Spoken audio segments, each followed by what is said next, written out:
యువకులారా, యువతులారా, ఈనాడు దేశమును పవిత్రమైన రీతిగా మీరు తీర్చిదిద్దాలంటే మీకే దీని యొక్క సార్థకం ఉంటున్నది. ఈనాడు ప్రపంచంలో వ్యాపించినటువంటి యొక్క అశాంతిని అంతా కూడాను నిర్మూలన గావించేటువంటి యొక్క శక్తి సామర్థ్యమును మీ అందే కలిగి ఉంటుండాలి. ఈనాడు దేశాన్ని కాదు మనం కాపాడవలసింది సత్య ధర్మాన్ని కాపాడాలి. సత్య ధర్మాన్ని మనం కాపాడితే సత్య ధర్మంలో దేశాన్ని కాపాడుతాయి.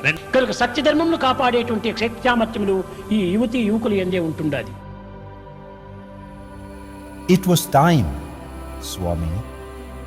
You had blessed to formalize a program for the national youth, Dadabain.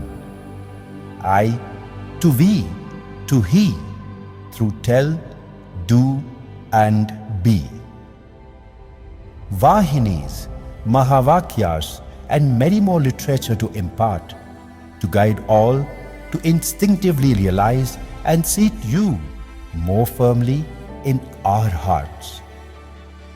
A human values-based learning program scheduled to practice and imbibe the values to many pre- and post-session activities like Dhyanavahini Parayan, Jyoti meditation, satsang and many more. 2020, that year, tested us all in plenty. 2021, through continuous sadhana and seva, we strengthened as one. 2022, we grew as a family with a vision clearly in view.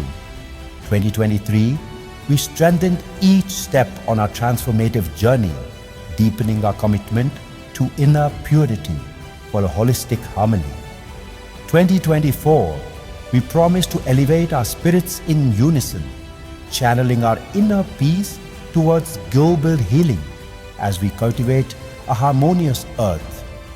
From north, east, west and south, the beacons of the message of Bhagwan Sri Satya Sai Baba, the Sai Youth.